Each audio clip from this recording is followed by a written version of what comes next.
හරි. 24 වෙනි ප්‍රශ්නේ student gets a library membership and reserves a book. What tables need to be updated for this purpose? Student කෙනෙක් library එකට එනවා. ඊට පස්සේ මොකද වෙන්නේ? ඊළඟට එයා book එකක් reserve කරනවා.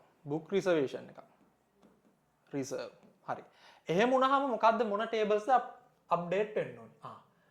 මුලින් බලමුකෝ. ස්ටුඩන්ට් කෙනෙක් ලයිබ්‍රරි එකට රෙජිස්ටර් වෙනවා නම් අනිවාර්යෙන් ස්ටුඩන්ට් ටේබල් එක අප්ඩේට් වෙන්න ඕනේ. ස්ටුඩන්ට් ටේබල් එක අප්ඩේට් වෙන්න. මෙතන ගත්තොත් එහෙම දිසස් කියලා. හරිද? දිසස් කියලා ළමෙක් කෙනා. ඔන්න දිසස් කියන එක්කෙනා මෙතන අප්ඩේට් වෙනවා. ස්ටුඩන්ට් ID එක අපි හිතමු 1006 කියලා. ඊට පස්සේ grade 11. හරිද? ලයිබ්‍රරි member කියන එක true වෙනවා. ඇයි ලයිබ්‍රරි එකේ member කෙනෙක් විදියට එයා add වුණා. මේ මොනවාද? ලයිබ්‍රරි එකට රෙජිස්ටර් වුණා. ඊට පස්සේ රිසර්වේෂන් දැන් එයා බුක් එකකුත් ගන්නවා කියලා හිතනවා. කියනවනේ මෙතන. හිතන්න කියලා. එතකොට රිසර්වේෂන් එකේ මේ ස්ටුඩන්ට් ID එක්කෙනා ඔන්න අද පොතක් ගන්නවා. පොතක් ගන්නවා නම් අපි බලමු මෙතන තියෙන available books. මෙතන තියෙනවා poem writing කියන එක. poem writing එක එයාට ගන්න පුළුවන්. B0003 කියන බුක් එක ගන්නවා. එහෙනම් රිසර්වේෂන් ටේබල් එක. ස්ටුඩන්ට් ටේබල් එක අප්ඩේට් වෙන්න ඕනේ අලුතෙන් කෙනෙක් එනකොට. ඊළඟට රිසර්වේෂන් ටේබල් එක අප්ඩේට් වෙන්න ඕනේ රිසර්ව් කරද්දි. ඉතින් ඒ දෙක විතරද? ඒ දෙක විතරයි කට්ටිය හිතලා ගහනවා ඒ ටේබල් දෙක විතරයි කියලා නෑනේ. මේ බුක් කියන ටේබල් එක රිසර්ව් වුණා නම් මෙන්න මේ poem writing එකනේ යා ගන්නෙ. මේ false එක මොකද වෙන්න ඕනි? මෙයාව කන්වර්ට් වෙන්න ඕනි true වලට. එහෙනම් මේ ටේබල් තුනම අප්ඩේට් වෙන්න ඕනි. කට්ටිය හිතන්නේ ස්ටුඩන්ට් එකයි රිසර්වේෂන් එකයි විතරයි කියලා නෑ. බුක් එකත් අප්ඩේට් වෙන්න ඕනේ. එහෙනම් book table, reservation table and student table. ඔන්න ආන්සර් එක. දාගන්න. මොනවයි ප්‍රශ්නේ? all good. Which of the following shows the correct order of testing a software system? Which of the following shows the correct order of testing a software system? software එක test කරන correct order එක මොකක්ද? මුලින්ම unit testing කරනවා. ඊළඟට integration testing කරනවා. ඊළඟට system testing කරනවා. අන්තිමට user acceptance testing UAT එක කරනවා. ඕක තමයි විදිහ. මෙතන ඉඳන් පල්ලෙහාට. එහෙනම් correct order එක unit testing, integration testing, system testing, acceptance testing. ගොඩක් කට්ටිය ක්ලාස් එකේ මේ ඇහුවා මේක චුට්ටක් කියලා දෙන්න කියලා. මම මේක කියලා දෙන්නම් වෙනම වීඩියෝ එකකුත් දාන්නම් ඒක ඕගොල්ලන්ට. කට්ටියටම බලන්න පුළුවන් YouTube එකේ කට්ටියටත් බලන්න පුළුවන්. unit testing, integration testing, system and acceptance testing. acceptance testing එක තමයි අන්තිමට කරන්නේ කවුද end user. ඒ කියන්නේ software එක හදන මිනිස්සයාට. ඒ කියන්නේ කවුරු හරි software එකක් මට හදලා දෙනවා නම් මම තමයි ඒක ටෙස්ට් කරන්නේ. එතකොට අන්තිමට acceptance testing කරන්නේ software එක හදපු set එක නෙමෙයි software එක හදලා දෙන එක්කෙනා. දැන් මටනේ දෙන්නේ මම තමයි ටෙස්ට් කරන්නේ. Every web page on the World Wide Web has a unique identifier called the email address, hyperlink, IP address, URL. මොකක්ද? unique identifier එකක් තියෙනවා. uniquely ඒ page එක විතරක් identify කරගන්න එකක්. email address එකද? නෑ. email address එක uniquely identify කරගන්න බෑ. hyperlink එකද? නෑ. IP address එක unique. IP address එක unique. හැබැයි every web page on the World Wide Web has a unique identifier කිව්වොත් මේකට තියෙන unique identifier එක තමයි URL, Uniform Resource Locator, HTTP මෙහෙම දාලා අර / දාලා ඊට පස්සේ www මේ දාලා තියෙන අන්නේ URL එක තමයි unique identifier එක විදිහට අපි මේකෙදි ගන්නෙ World Wide Web එක consider කරා. 27 Which of the following combinations contain only internet related protocols? දැන් මෙතන URL කියලා කැලලක් තියෙනවා නේ. මේ URL එක protocol එක නෙමෙයිනේ. ඒක අයින් කරා. හරි. FTP file transfer protocol. ඔව් FTP එනවා. HTTP hypertext transfer protocol ඒකත් එනවා. ඊළඟට simple mail transfer protocol. simple mail transfer protocol එකත් එනවා. TCP/IP එකත් එනවා. මේ HTML එනවද? HTML එක කියන්නේ මේ protocol එකක්ද?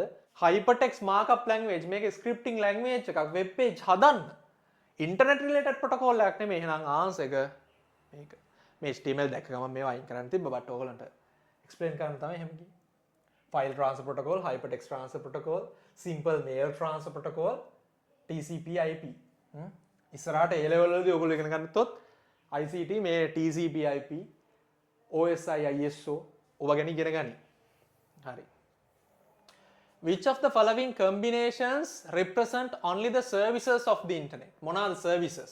Email කියන්නේ එක, file sharing එක, remote access, streaming of media, ඒ ටික ඔක්කොම services of internet. Email, file sharing, streaming of media, web browsers. internet එකේ service එකක්ද මේ web browsers කියන්නේ? internet එකේ එකක්ද මේ web browsers කියන්නේ? නෑ, එහෙනම් ඒක වැරදි. File sharing HTML codes. HTML codes search engines. search engine එකක් නම් ඉන්ටර්නෙට් එකේ දෙයක්. හැබැයි මෙතන HTML code කියන එක මේ ඉන්ටර්නෙට් එකේ සර්විස් එකක්ද? නෑ එහෙනම් ඒකත් වැරදි. මේ තුන එනවා. remote access, search engine, streaming of media, web browsers. ආයි web browsers එන්නේ නැහැ. එහෙනම් answer එක email, file sharing, remote access, streaming of media. Consider the following list rendered by a web browser. මෙතන මොකක්ද තියෙන්නේ? දැක්ක ගමන්ම තේරෙනවා මෙතන තියෙන්නේ unordered list එකක්. unordered list එකේ ඉන්නේ මෙහෙම තියෙන්නේ මේවා. නැත්තම් මෙහෙම. නැත්තම් මෙහෙම. ඔය තියෙන්නේ unordered. ordered list එකේ ordered list එකක් ගත්තොත් ordered list එකක් 1 2 3 roman numbers වලින් නැත්නම් A B C ඔය unordered. එතකොට මෙතන තියෙන්නේ which of the following HTML tags are required to create the above list මොකද්ද unordered list එකක් UL LI list item UL කියන්නේ unordered list LI කියන්නේ මේ 1 by 1 ලියන එක. එතකොට මේක ලියනවා නම් ලියලා ඇත්තේ කොහමද? unordered list එකක් විදියට open කරා list item එකක් විදියට දානවා මෙතන science. අපේ ළමයි දන්නවා. මතකයි නේද? හරිද? LI එක දන්නවා. LI එක ගත්තා. ඊට පස්සේ maths ඊට පස්සේ ආයි LI එක close කරනවා. ඊළඟට ආයි LI එක දානවා English දානවා හරි ඒ විදිහට ගිහලා අන්තිමට UL එක close කරනවා. එහෙනම් answer මේක. Which of the following statement related to the web page development are correct? Web page development are correct. The content shown in dynamic web pages may vary according to the user input or time. Oh, content shown in dynamic web page. දැන් අපිට website ගත්තා මොනවද තියෙන්නේ? එකක් dynamic. අනිත් එක static. අනිත් එක static. dynamic තියෙනවා අපිට static තියෙනවා නේ. එතකොට content එකක් dynamic web page එකේදී වෙනස් වෙනවා according to the user input or time. time එකයි user input එකයි එක වෙනස් වෙන්න පුළුවන්. Dynamic web pages are created only using HTML. වැරදි. Dynamic web pages HTML වලින් විතරක් හදන්න බෑ. හරිද? Dynamic web pages HTML වලින් විතරක් හදන්න බෑ. එතකොට web authoring tools can be used to create web pages. Yes. web authoring tools වලින් web pages හදන්න පුළුවන්. හරි Composer, Joomla. එතකොට A and C only. ඔන්න අපි ප්‍රශ්න 30ක් කතා කරලා තියෙනවා. මේ ප්‍රශ්න 30 මොන හරි අඩුපාඩු තියෙනවා නම් මොන හරි දේවල් තියෙනවා නම් දැනගන්න. මොන හරි ප්‍රශ්න තියෙනවා. YouTube එකේ කට්ටිය මොන හරි ප්‍රශ්න තියෙනවා නම් තව මොන හරි දැනගන්න දෙයක් තියෙනවා නම් YouTube channel එකේ comment එකක් දාන්න. මම ඒවා explain කරලා පොඩි videos හරි මම ඔයගොල්ලෝ වෙනුවෙන් upload කරන්නම්. මේ දාන්න මොකද්ද ඔයගොල්ලන්ට ඕනි හරිම මාතෘකාව දාන්න. එතකොට ඒක මම කරලා දෙන්නම් ඔයගොල්ලන්ට උදව්වක් විදියට. හරි. ළමයි යන් ඊළඟ ප්‍රශ්නෙට. Which of the following tags can be used for HTML character formatting? Characters format කරන්න. Characters මොන හරි ලියන එක format කරන්න. අපිට I එකෙන් පුළුවන් italic කරන්න. B එකෙන් පුළුවන් bold කරන්න. U එකෙන් පුළුවන් underline කරන්න. emphasize කරනවා කියන්නේ අර පොඩ්ඩක් වචනේ bold කරලා වගේ ගන්න. emphasize කරන්න පුළුවන්. හරිද? එතකොට I පුළුවන් B පුළුවන් U පුළුවන් මේක පුළුවන්. P මොකද්ද? character formatting කරනවාද? P මොකද්ද? paragraph. පැරග්‍රාෆ් එකෙන් කැරක්ටර් ෆෝමැටින් කරන්නේ නැහැනේ පැරග්‍රාෆ් වලින්. එහෙනම් මේ උත්තරේ එන්නේ නැහැ. මේක ගන්න බෑ. BR බ්‍රේක් ලයින් එක. බ්‍රේක් ලයින් එකෙන් කැරක්ටර් ෆෝමැට් කරනවද නැහැ. හරිද? LI කියන්නේ ලිස්ට් අයිටම් එකක්. ඒකෙන් කැරක්ටර් ෆෝමැට් එකක් වෙනවද? වචනයක අකුරු වල තියෙන හැඩය වෙනස් කරන්න පුළුවන්ද? ස්ටයිල් එක බෑ. උත්තරේ මේක. හරි ලේසි නේද ළමයි? හරි ලේසි. Which of the following is the correct posture to use when using a computer? හරි. මෙහෙම වැඩ කරනවද? මෙහෙම. එහෙම වැඩ කරන්නේ නැහැ කවුරුත්. එහෙම කරන්න පුළුවන්. ලෙඩ. හරි. මේ විදිහට මේක නම් ප්‍රශ්නයක් නැහැ නේ මෙහෙම තියලා. හරි විදිහට අපි කම්පියුටර් එක මෙහෙම තියාගෙන අත් දෙකත් කියාගෙන හරි ලෙවල් එකට මොනිටර් එක ඇඩ්ජස්ට් කරගෙන ග්‍රේඩ් 11 අන්තිම පාඩම බලන්න. ඒකේ ඔක්කොම තියෙනවා. මෙහෙම. එතකොට මේක හරි. මේක මෙහෙම. ඔහොම කරොත් එම් හොඳට තියෙයි. මෙන්න මෙතන බෙල්ලරි දෙන්න ගන්න. මේ බලන්න මෙයා. ආතල් එක මෙහෙම. පුළුවන් මේ කොන්ද තව ටික දවසක් යද්දි කොන්ද නෑ. කොන්ද මෙහෙම තියෙන මෙහෙම. හරි. දැන් මේ වගේ විදිහට ඉන්නේ නෑ. මේක තමයි හරි එක. හරි. How many bits per pixel? මේක මතකද BP? Bits per pixel. How many bits per pixels are required to represent 32 colors? 32 colors. 32 colors තියෙනවා bits for pixel. Bit per pixel. එක කොච්චර තියෙන BPP කොච්චර තියෙනවද? දැන් මේකේ ෆෝමියුලා එක මතකද? මේකේ ෆෝමියුලා එක එන්නේ මොකද්ද? 2 to the power BPP. හරිද? 32 කියන්නේ 2 to the power 5. එහෙනම් 2 to the power BPP. එතකොට BPP එක 5යි. 2 to the power 5 තමයි 32 වෙන්නේ. හරි. What would happen an image to an image if its resolution is decrease?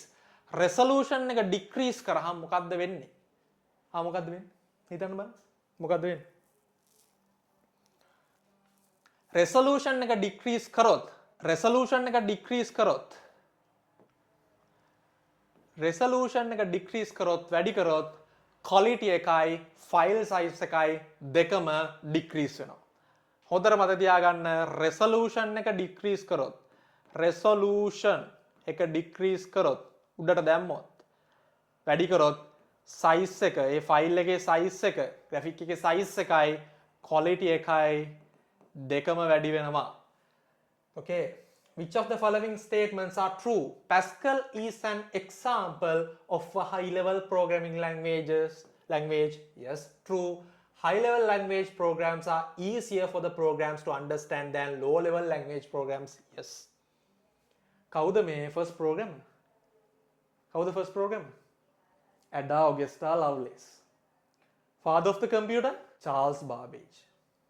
History එක මතක තියාගන්න. ඕකෙන් ප්‍රශ්න එනවනේ. එතකොට high level language එක ඇත්තටම lazy programmersලාට. programmersලා එතකොට දන්නවා. හරිද? def fun ඔන්නම දාලා අපිට program කරලා දාන්න. දැන් අපි දන්නවා fun function def කියන්නේ function එකක් define කරන ඉස්සරහට ඉගෙන ගන්න ඕවා Python වලදී. එතකොට හරි lazy නැතුව 1යි 0යි 1010 මෙන්න මෙහෙම දාලා හරි කරදරයි low level ඒවා. A compiler translates a high-level language program into machine language instruction. Compiler translates a high-level language program into machine language instruction. මොකක්ද කියන්නේ? ඒක හරිද වැරදිද? හරි. compiler එක translate කරනවා high-level language එකේ තියෙන එක machine language එකට computer understand වෙන එකට. එතකොට A, B and C. උත්තරේ 4. ඔයාලට ප්‍රශ්න තියෙනවද ඒකේ? මම language translators කියන කවුරු යහුවා නේද? මම මේකට වෙනම ආයි චූටි වීඩියෝ එකක් කරන්න language translate එකටයි මේ classification of software එකටයි computer architecture ඒ තුනටම මම වෙනම පොඩි වීඩියෝස් ටිකකුත් කරලා දෙන්නම්. එතකොට නැත්නම් ක්ලාස් එකේ ටයිම් එකෙන් ඔක කරන්න ගියොත් ඔයගොල්ලන්ටත් මේ පේපර් ටික කරගන්න බෑ YouTube එකට තාම.